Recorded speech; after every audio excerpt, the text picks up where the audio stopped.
भैया राम राम, राधे राधे। अरे बोलो ना, राधे राधे। आज कान्हा ने जन्म लिया है और जन्माष्टमी का दिन भी है। तो जोर से बोलो, जय श्री कृष्ण। अरे वाह वाह वाह, मथुरा से भी आए हैं भैया और अभी इतना बढ़िया कार्यक्रम दिखाएंगे हम भैया दिखाएंगे, मजा आ जाएगा। गाना जी सबसे प्यारे।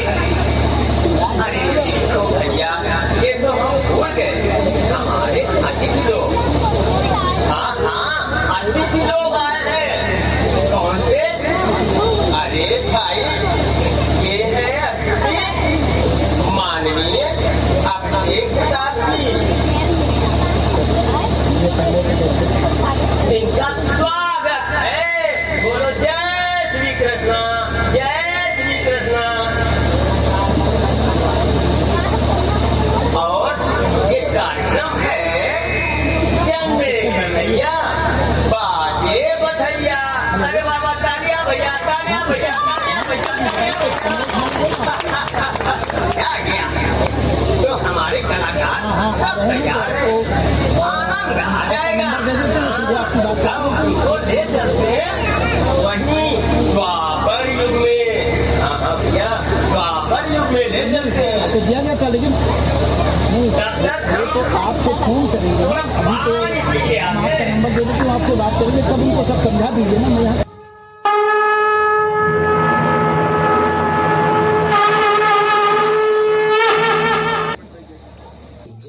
जब जब इस धरती पर अत्याचार बढ़ा, तब तब ईश्वर ने मानव कल्याण के लिए किसी न किसी रूप में जन्म लिया। ऐसे ही जब मथुरा राजधानी का चंद्रवंशी राजा कंस ने अपनी महत्वाकांक्षा के लिए प्रजा पर अत्याचार करना प्रारंभ कर दिया।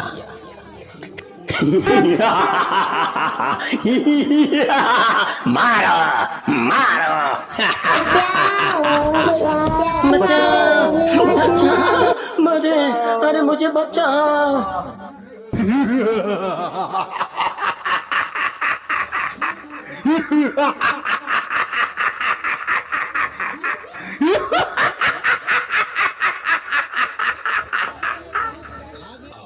और वाणासुर नरकासुर की सलाह पर कंस ने अपने ही पिता को अपदस्थ कर दिया। कंस अपनी बहन देवकी से बहुत स्नेह रखता था।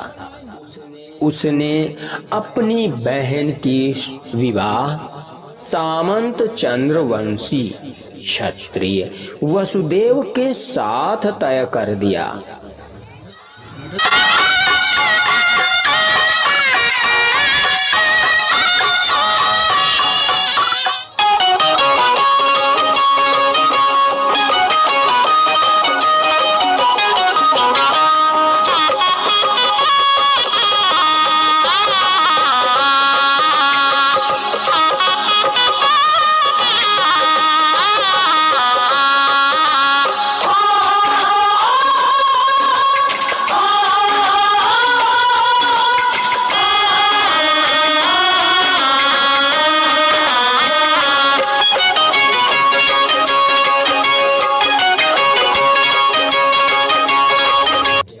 जब कंस अपनी बहन देवकी को अपने रथ में बिठाकर विदा कर रहा था, तभी आकाशवाणी हुई।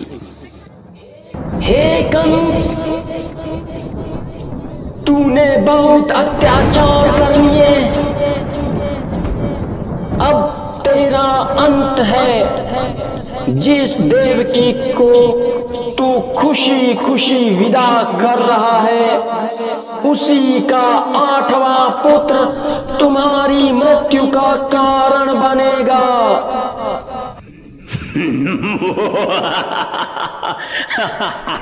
मुझे मारने वाला? मुझे मारने वाला आएगा ही नहीं। मैं अपनी बहन को ही मार डालूंगा। हे कंस, तुम अपनी बहन को मत मारो। मैं प्रतिज्ञा करता हूँ कि मैं अपनी सभी संतानों को आपको अर्पित कर दूंगा। अगर ऐसा है तो ठीक है, पर मैं तुम्हें अपने कारागार में बंदी बनाकर रखूंगा। ठीक है महाराज, जैसा आप चाहें। और इस प्रकार कंस ने अपनी बहन देवकी व वसुदेव को कारागार में डाल दिया। समय के साथ साथ देवकी के संतान होते गए और कंस सभी संतानों को मारता गया। और अब वह समय आया 8वें पुत्र का। यह पुत्र भगवान विष्णु के 8वें अवतार कृष्ण थे, जिनके अन्य नाम कन्हैया, गोपाल, केशव, द्वारकेश, द्वारिकाधीश आदि नाम हैं, जिनका जन्म द्वापर युग में भादो मास के कृष्ण पक्ष की अष्टमी को देवकी व वसुदेव के यहाँ हुआ। हे प्रभु, अहो भाग्य, आपकी कृपा से देवकी को 8वीं संतान हुई। पर कंस इसे मार देगा, क्या किया जाए? देखो, सभी बंदीजन सो रहे हैं और सभी दरवाजे भी खुले हुए हैं। ये तो शुभ घड़ी है। इस संतान को मैं गोकुल में अपने सखा नंद के घर छोड़ आऊंगा। हाँ हाँ, ये उत्तम विचार है। वसुदेव गोकुल चले, गोद में श्री भगवान, वर्षा बिजली की चमक देख हुए हैरान, देख हुए हैरान। हे नारायण, ये कैसी परीक्षा ले रहे हैं? मूसलाधार वर्षा के कारण यमुना का जल स्तर बढ़ रहा है। मैं कैसे यमुना पार करूंगा? गोकुल सुरक्षित पहुंचने में मेरी सहायता करें। इतना सुनकर नारायण भेज दिए शेषनाग की छाया उस बाल पर कोई न आई आज, कोई न आई आज। छूने को वासुदेव पद यमुना हुई अधीर, चरण चूम घटती गई कालिंदी की पीर, कालिंदी की पीर। आहा, गोकुल आ गया है, पर अभी सब तो सो रहे हैं। यशोदा के पास इसे छोड़ देते हैं। अरे, यहाँ तो एक पहले से ही कन्या ने जन्म ले रखा है। चलो इस लल्ला को यहाँ पर रख देते हैं और लली को वापस मथुरा ले चलते हैं।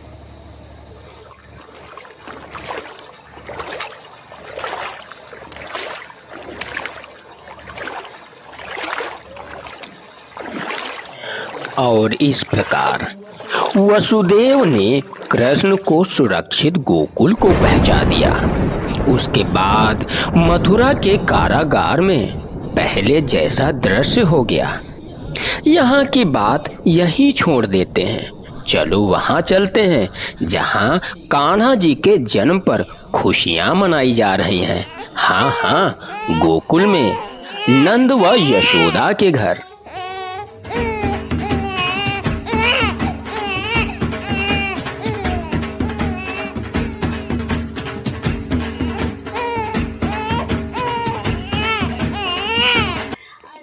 अरे सखियों, सुनती हो, नंद के घर लल्ला ने जन्म लिया है।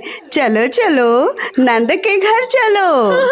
चलो चलो जल्दी चलो। आज का दिन तो खुशियों भरा है। खूब खुशियाँ मनाएंगे। और क्या, मिलजुल के गीत भी गाएंगे।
खुशियाँ चारों ओर है, गोकुलवासी मगन।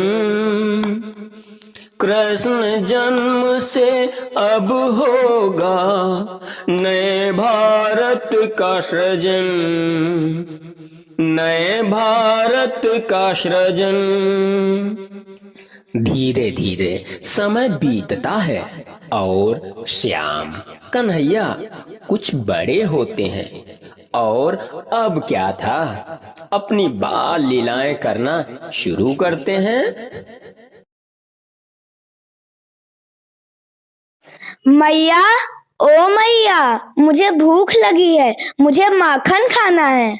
अरे मेरे लाला को भूख लगी है, आजा, मैं अपने हाथों से ताजा माखन खिलाऊंगी।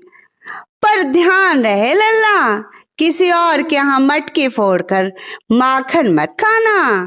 अरे मैया, मैं किसी और की मटकी कहाँ फोड़ता हूँ। माई, अब मैं खेलने जाऊं? लल्ला खेलने जाओ, पर उलाहना नहीं है।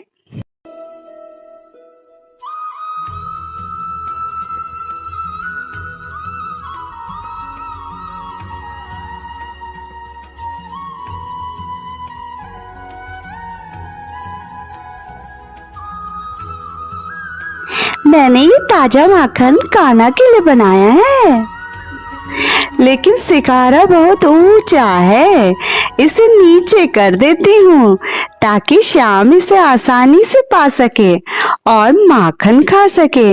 यह देखकर मुझे बहुत अच्छा लगता है।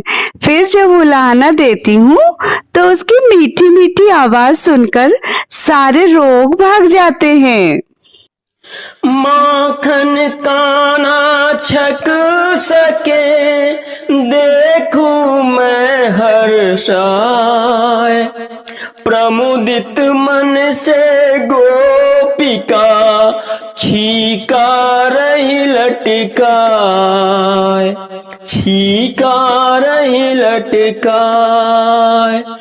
गोपी मन की भावना रहे सोच मुस्काए। दधी मटकी को फोड़ कर मुख माखन लिपटाए, मुख माखन लिपटाए। हो कन्हैया जियो कन्हैया, हो कन्हैया जियो कन्हैया, माखन खाके जियो कन्हैया। और इस प्रकार कान्हा अपनी बाल लीलाओं से सबको अपनी तरफ आकर्षित करते हैं और लोक कल्याण करते रहते हैं।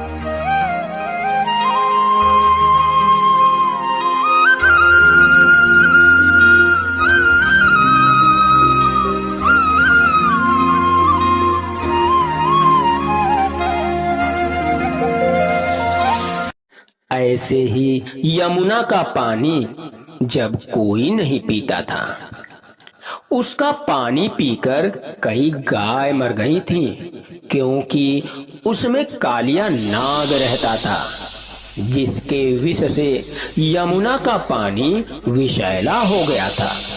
आओ देखें कैसे कालिया नाग से कृष्ण ने गोकुल वासियों की रक्षा करी। कान्हा, ओ कान्हा, मेरे पास गेंद है, आओ खेलने चले। माई, ओ माई, मैं सखा के साथ खेलने जा रहा हूँ। हाँ लल्ला, खेलने जाना, पर यमुना के किनारे ना जाना। ठीक है मैया। लेकिन कान्हा कहाँ मानने वाले, वो तो यमुना किनारे खेलने ही चल दिए। कान्हा, गेंद पकड़ो। आहा, पकड़ लिया। अब तुम पकड़ो। मैंने भी पकड़ लिया। अब तुम पकड़ो। अब की मैं तेज फेंकूंगा, पकड़ के दिखाओ। मेरी गेंद यमुना में चली गई है, कान्हा लाके दो, नहीं तो मैं रोने लगूंगा। अरे चिंता मत करो, मैं अभी तुम्हारी गेंद लाके देता हूँ। अरे कान्हा, कान्हा, यमुना में मत जाना, वहाँ कालिया नाग रहता है। खेल खेल में खेल कर श्याम काम करे, और निर्मल जल कैसे करूं, सोच रहे चित चोर, सोच रहे चित चोर।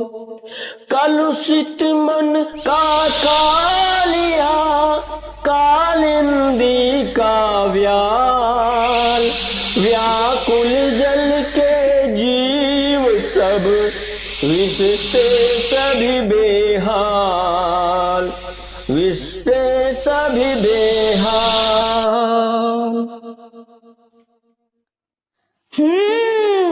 सबको त्रस्त करके खुद विश्राम कर रहे हो कालिया।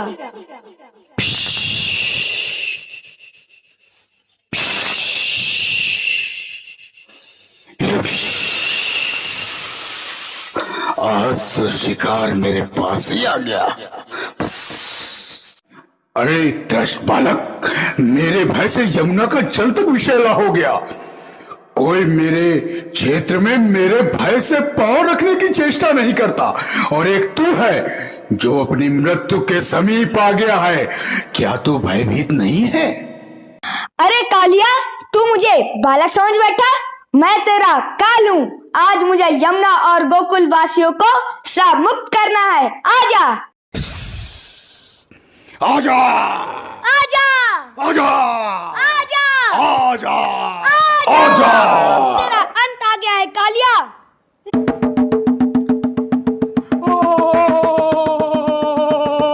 कृष्ण, श्री कृष्ण, मैं आपकी शरण में हूँ। मेरे प्राण मत हरो, मेरे प्राण मत हरो प्रभु। प्रभु आपकी जय हो, आपने मेरा उद्धार कर दिया। आपकी जय हो। अब मेरा मार्गदर्शन करें प्रभु। सर्वप्रथम तुम यमुना को विष मुक्त करो और पाताल लोक को प्रस्थान करो। प्रभु, मैं यहाँ से जाऊंगा तो लोग मुझे मार देंगे। कालिया, मैं तुम्हारे फन पर अपना पद चिन्ह बना दूंगा, जिससे कोई तुम्हें हानि नहीं पहुंचाएगा। जैसी आपकी आज्ञा प्रभु। अब मैं यमुना को विषमुक्त कर यहाँ से चला जाऊंगा। हे प्रभु, आपकी सदा ही जय हो।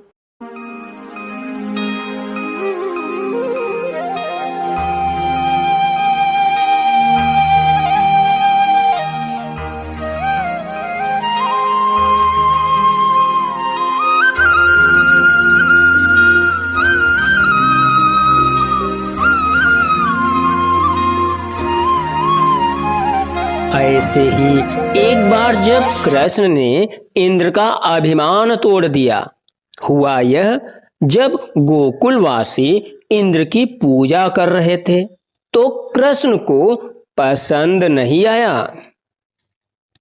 ये इंद्र क्या करते हैं मैया? हम इनका पूजन क्यों करते हैं? अरे कान्हा, ऐसा नहीं बोलते बेटा। ये बादलों के राजा बहुत ही क्रोधी होते हैं, सारे वृंदावन को डुबो देंगे। कृष्ण इंद्र के स्थान पर गाय की पूजा करने को कहते हैं। इस बात पर इंद्र क्रोधित हो जाते हैं।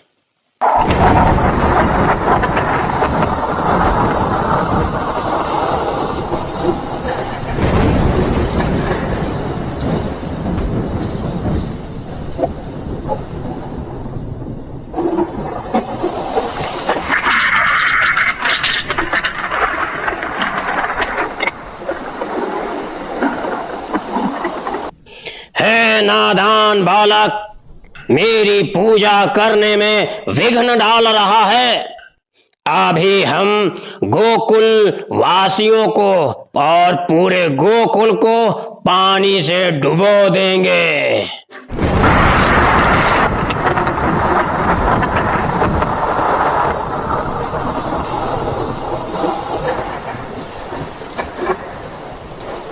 बचाओ बचाओ, कितनी तेज पानी बरस रहा है।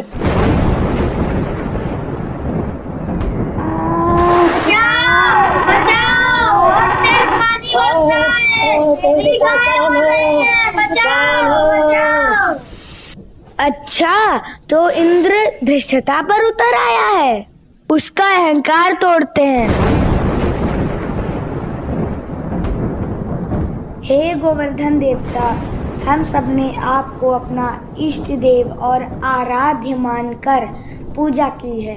आज जब वह अहंकारी राजा इंद्र हम पर अन्याय कर रहा है, तो हम आपको छत्र बनाकर गोकुल वासियों की रक्षा करना चाहते हैं। कृपया अपना भार कम करके हम सबकी सहायता करें प्रभु। कुपित हुए देवेंद्र जब वर्षा हुई अपार, गोवर्धन को कृष्ण लिया अंगुल पर धार, लिया अंगुल पर धार। सभी ब्रजवासियों, गोवर्धन पर्वत के नीचे आ जाइए।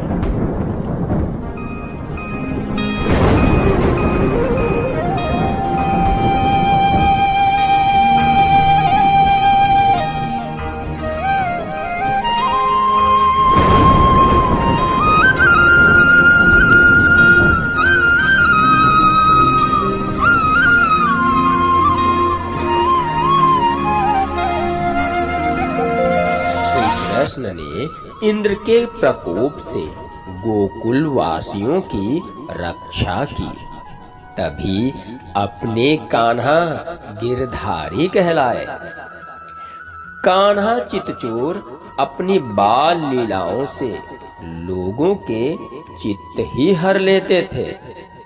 और कान्हा के संग होली खेलना ये तो बड़े सौभाग्य की बात है।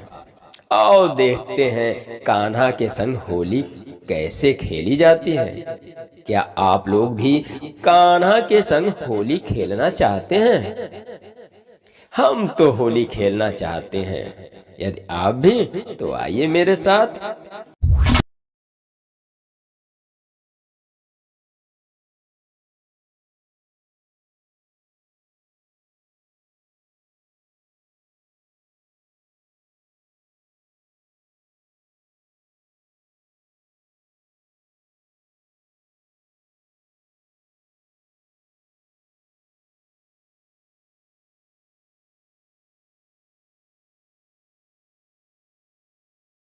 तो यह थी भगवान कृष्ण की अनगिनत बाल लीलाओं में से कुछ लीलाएं। आगे भगवान कृष्ण ने महाभारत में गीता का उपदेश दिया। यह गीता का उपदेश संपूर्ण मानव जाति के उद्धार के लिए है। कोई भी व्यक्ति किसी भी वर्ण, आश्रम या देश में स्थित हो, वह श्रद्धा भक्ति पूर्वक गीता का पाठ करने पर परम सिद्ध को प्राप्त कर सकता है। अतः कल्याण की इच्छा करने वाले मनुष्यों के लिए आवश्यक है कि वह गीता पढ़े और दूसरों को पढ़ाएं। यही कल्याणकारी मार्ग है। जिस प्रकार श्री कृष्ण की लीलाओं का मंचन हमने कठपुतलियों के द्वारा किया, वैसे ही हम सब ईश्वर के हाथ की कठपुतली हैं और उन्हीं के दिखाए मार्ग पर चलने के लिए बाधित हैं। तो जब मर्जी उनकी चलनी है तो क्यों ना उन्हीं की शरण में चले। जय श्री कृष्ण। राधे राधे। यदा यदा हि धर्मस्य ग्लानिर्भवति भारत अभ्युत्थानम् अधर्मस्य तदात्मानं सृजाम्यहम् परित्राणाय साधूनां विनाशाय च दुष्कृतां धर्म संस्थापनार्थाय संभवामि युगे युगे।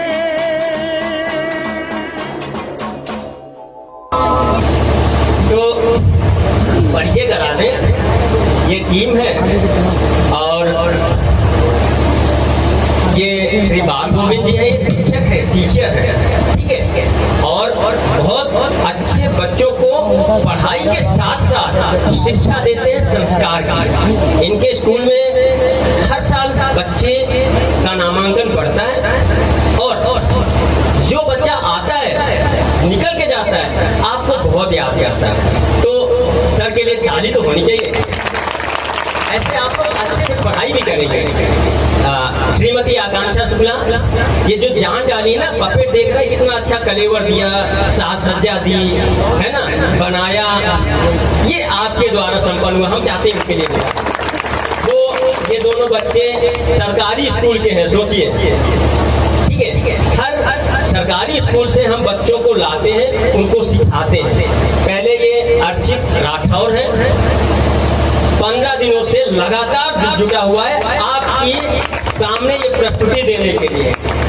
और प्रज्वल, ये प्रज्वल है, ये भी 15 दिनों से इसका स्कूल प्राथमिक विद्यालय भूखापुरा और ये मोहली का है, ये भी 15 दिनों से बराबर लगा हुआ है। क्यों कि कान्हा जी की कैसे रासलीला हुई, क्या क्या किया कान्हा जी ने वो। और मैं अतन शुक्ला, मैं भी एक शिक्षक हूँ। और हाँ, निर्माण तिवारी वो बैठे हुए कैमरामैन, खड़े हो जाइए। ये निर्माण तिवारी है, ये खड़े होते हैं तो पूरा गांव देख लेंगे कौन कहाँ बैठा हुआ है, ठीक है। तो बहुत अच्छी एडिटिंग करते हैं, कैमरा पे सारी साक्ष्य इन्होंने कैमरा में लिए हैं, तो इनके लिए तालियां होनी चाहिए, ठीक है। एक मिनट जरा ये पर्दा हटा के देखिएगा।